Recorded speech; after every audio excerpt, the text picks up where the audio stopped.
today at Tunnel Barn on their newest pool, which is the High Pool. It's a lake I've not fished before. Whilst I've fished most of the other lakes on the complex, this is a brand new one for me.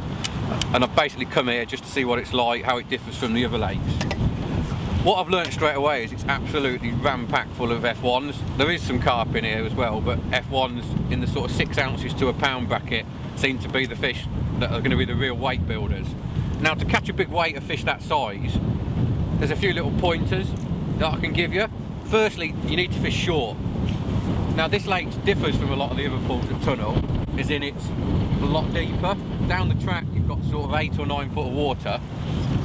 So, literally, on a top kit and one, I've got 7 foot, which means, unlike some of the other lakes, I can fish literally that short and the fish will still feed with confidence.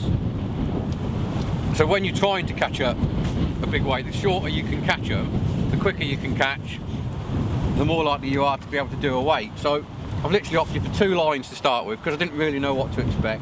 Top kit and one straight in front, and then top kit and one down the edge. The only difference is, because of the depth, I fed pellets, hard 4mm pellets straight in front, and then maggots down the side. The main reason being, I didn't know which bait they were going to respond best to. I could have fed micros on that top kit and one line, but my sort of gut feeling was it's too deep.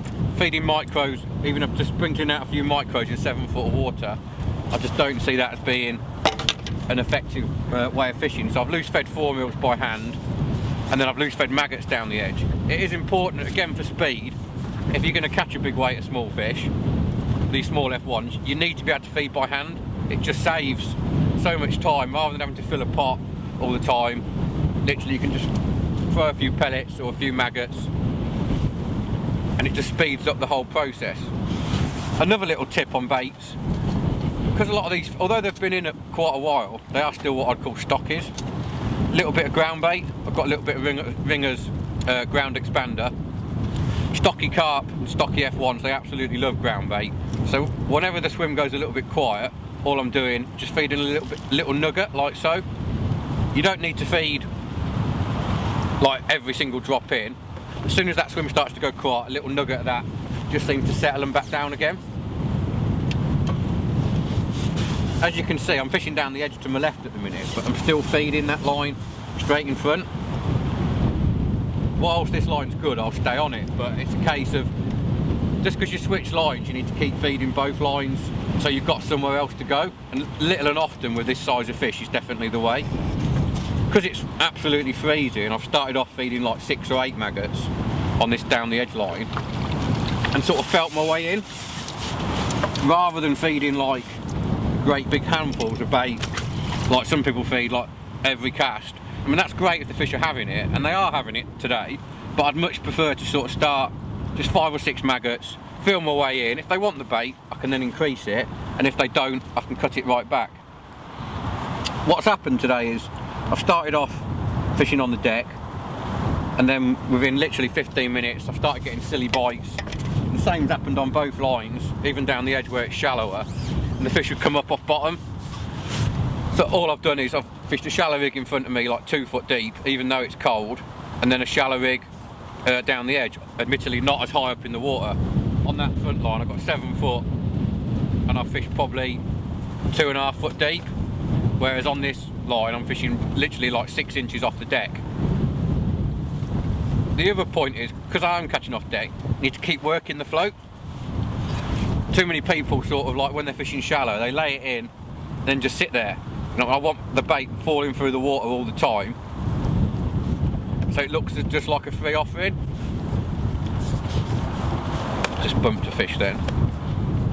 When I get the rig back out with this next fish, we'll just have a quick look at the actual rig as well. It's just worth talking. There's a couple of things there that can help in terms of hitting bites, and also just improve your sort of speed when catching a lot of fish. Just foul up one now, I think. Get this come on. It'll give me an opportunity to. First thing that worth mentioning: short line between float and pole top. That just enables me to hit bites. You're a lot quicker on the pickup. Another thing you might notice: I've got the little three number 9 back shots just above the float. If you can see them in this wind. Again, they just help me keep a tight line between float and pole top, which reduces the amount of bites I'm going to miss. With stockies, they tend to have the bait very confidently, so a short line, quick little lift when you get a bite is all that's needed to set the hook. On the subject of shotting pattern, I've got my ever faithful little strung bulk, number 11 shots, short 4-inch hook length, so it's quite what I'd call quite a positive setup, size 18 hook, and I'm just fishing on this line because I'm feeding maggots, just a single red or single white maggot. I haven't really, sometimes you can find a white's better than a red. Today there's been that many fish there, I have to say it hasn't really made a lot of difference. The only thing it's worth, just if you do start foul hooking, varying your feeding. What I found today, when I've had a little bad spell where maybe I've lost a couple or missed a few bites, it's better to lay the rig in, hook the fish and then feed. One of the problems when you're foul hooking is when you're feeding around your float, so if you do start foul hooking or missing a lot of bites, just have a think about how you're feeding your swim. So today I've found when it goes a bit funny, rather than feeding as soon as we lay the float in like now, it's best to hook a fish as soon as the fish is hooked, like now, and then feed, and then when you go back in, the fish have settled again and they're just waiting for your hook bait to fall through. As you can see, the action's pretty steady. And the average stamp of fish, and that's probably the average. I've had a couple of 2-3 pound F1s, but that's the average fish, and they are weight builders. But it's all about keeping them coming and sort of maximising your time and catching them as short as possible. Let's see if we can get one more.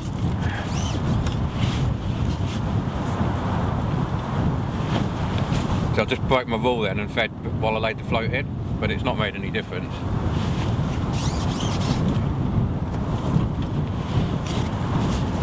So there is some carp in here, but to be honest today there's been that many F1s, I think it's been a struggle to get to them. It's one of the smaller F1s present. Let's see if we can get one better one.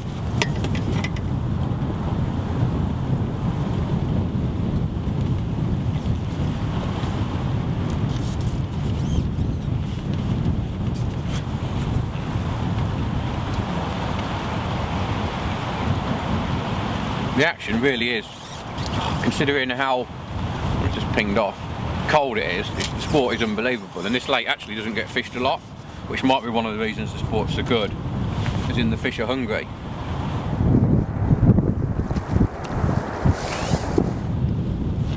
There we go, another little chunky F1.